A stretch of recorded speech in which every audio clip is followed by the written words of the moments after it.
Welcome everyone to my YouTube channel career point Nawada by Jayshankar Jha. मैं हूं जयशंकर झा।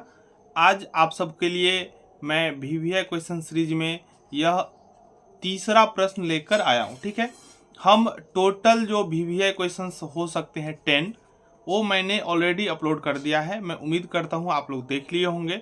अगर नहीं देखे हैं तो उन सभी 10 प्रश्नों को एक बार एक साथ देख लें। आप अपने स्तर से भी प्रिपरेशन कर सकते हैं। ठीक है, उसका लिंक इस वीडियो के डिस्क्रिप्शन में मैं दे देता हूं। इससे पहले 2 और क्वेश्चन एक्सप्लेन किए गए हैं। यह तीसरा प्रश्न है और मैंने जो VVI क्वेश्चन दिया था उसमें भी यह तीसरा ही प्रश्न था। मिस्टेक से दूसरा प्रश्न और तीसरा प्रश्न एक ही हम लिख दिए थे, लेकिन क्वेश्चन यही था, आयकर अधिकारी के कार्यों की विवेचना करें। ठीक है, या ऐसे भी इसको पूछ सकता है, कर निर्धारण अधिकारी के अधिकारों एवं कार्यों का संक्षेप में वर्णन करें। वर्ड लिखेगा संक्षेप में या नहीं लिखेगा ये वर्ड, उसे कोई फर्क नहीं पड़ता है। आपको याद रखना है 4 पेज आपको लिखना है। ठीक है, ये आप मान के चलिए जो आपको 4 पेज लिखना है। क्लियर? तो चलिए अब हम लोग देख लेते हैं इस प्रश्न का उत्तर। और एक बात बता दूं, अगर आप हमारे चैनल पर नए हैं, चैनल को अभी तक सब्सक्राइब नहीं किए हैं, तो प्लीज़ चैनल को जरूर सब्सक्राइब कर लें, क्योंकि हम जो भी वीडियो अपलोड करेंगे आप तक तभी पहुंचेगा जब आप चैनल को सब्सक्राइब किए रहेंगे।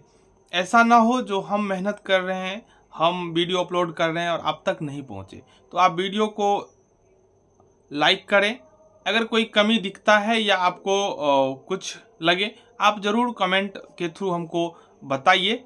ठीक है, उसमें कोई दिक्कत नहीं है। और जैसा लगता हो जरूर आप हमको बताइएगा। ठीक है, इसमें हम आपको बोल रहे हैं। चलिए, तो यह जो अभी प्रश्न है कर निर्धारण अधिकारी के काम, चलिए हम उसको देख लेते हैं। देखिए, आयकर विभाग में 1/4/1988 से कर निर्धारण अधिकारी के नए पद का सृजन किया गया है। एक इम्पोर्टेंट बात यह है, ये जो आयकर निर्धारण अधिकारी है या कर निर्धारण अधिकारी है, ये जो पद है, ये 1 अप्रैल 1988 को बनाया गया। ये याद रखना जरूरी है। ठीक है, कब सृजन हुआ? तो 1/4/1988 को। क्लियर? चलिए अब आगे हम लोग देख लेते हैं इसमें क्या है।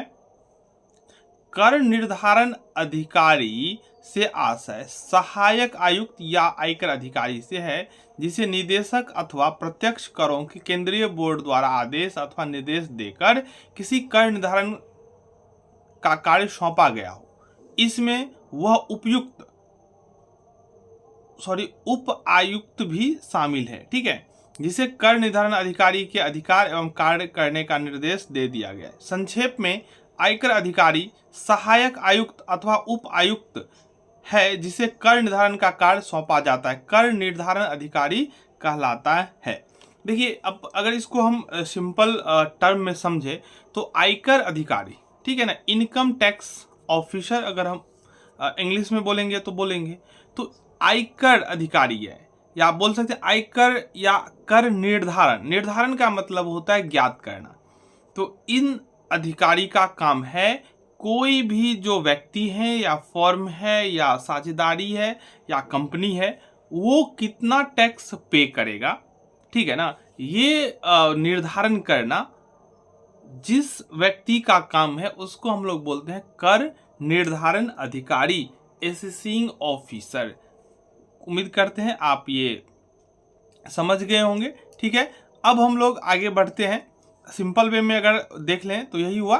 ठीक है, वह अधिकारी जिसका काम है कर निर्धारण करना। ठीक है, अब इसमें सबसे इम्पोर्टेंट टर्म ये आता है, यह निर्धारण करना, आयकर निर्धारण करना किसका काम है?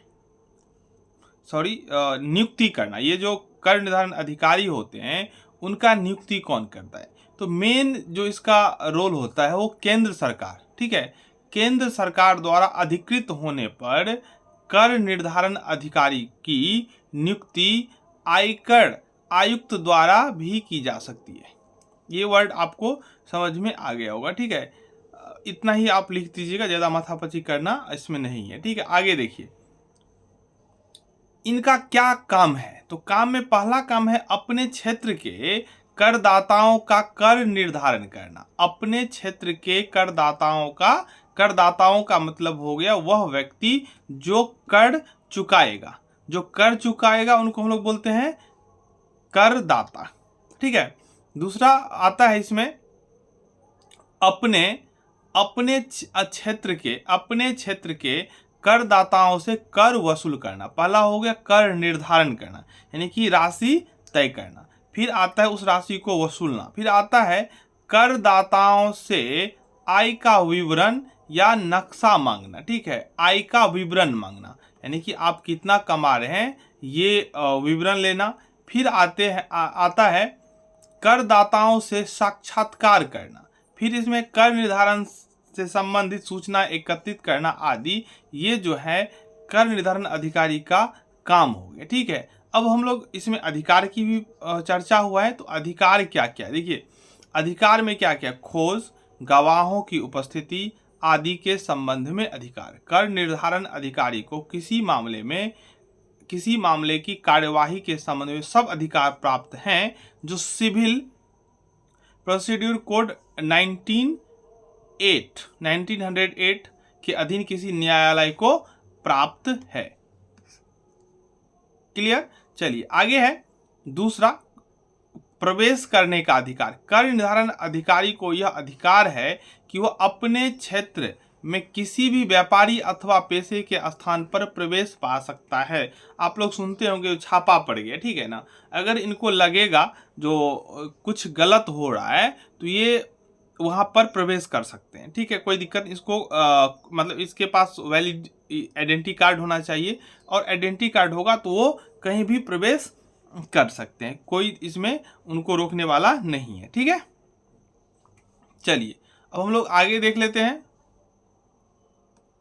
तीसरा है तलाशी लेने तथा कब्जे करने का अधिकार। ठीक है, निदेशक अथवा आयकर कमिश्नर द्वारा अधिकृत किए जाने पर किसी भी मकान आदि की तलाशी ले सकता है, और तलाशी के बाद प्राप्त हुई वस्तुओं, दस्तावेजों, बही खातों को अपने कब्जे में ले सकता है। ठीक है ना, ये इनका राइट की मैं अभी बात कर रहा हूं। अब चौथा है सूचनाएं। चौथा क्या है? सूचनाएं प्राप्त करने का अधिकार। कर निर्धारण अधिकारी को किसी फॉर्म, हिंदू अविभाजित परिवार, ट्रस्ट एवं स्टॉक एक्सचेंज आदि से आवश्यक सूचना प्राप्त करने का भी अधिकार है। तो इम्पोर्टेंट है प्रवेश करने का अधिकार। प्रवेश करने का अधिकार का मतलब हो गया जो कहीं भी प्रवेश कर सकता है, किसी की तलाशी ले सकता है, ठीक है, जो भी डेटा चाहिए वो ले सकता है। ये सब इनको अधिकार प्राप्त है।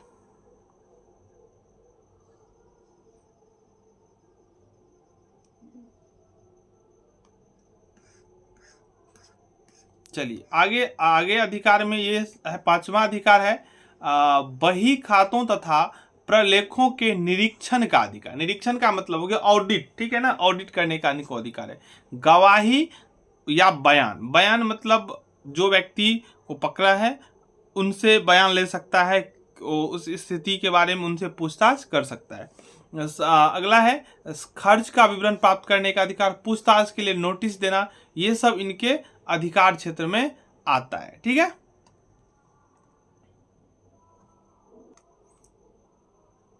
जितने अधिकार आपको अभी तक बताए गए हैं उस अधिकार के अलावा देखिए और कुछ अधिकार है। किसी भी करदाता को आय का विवरण प्रस्तुत करने का नोटिस दे सकता है।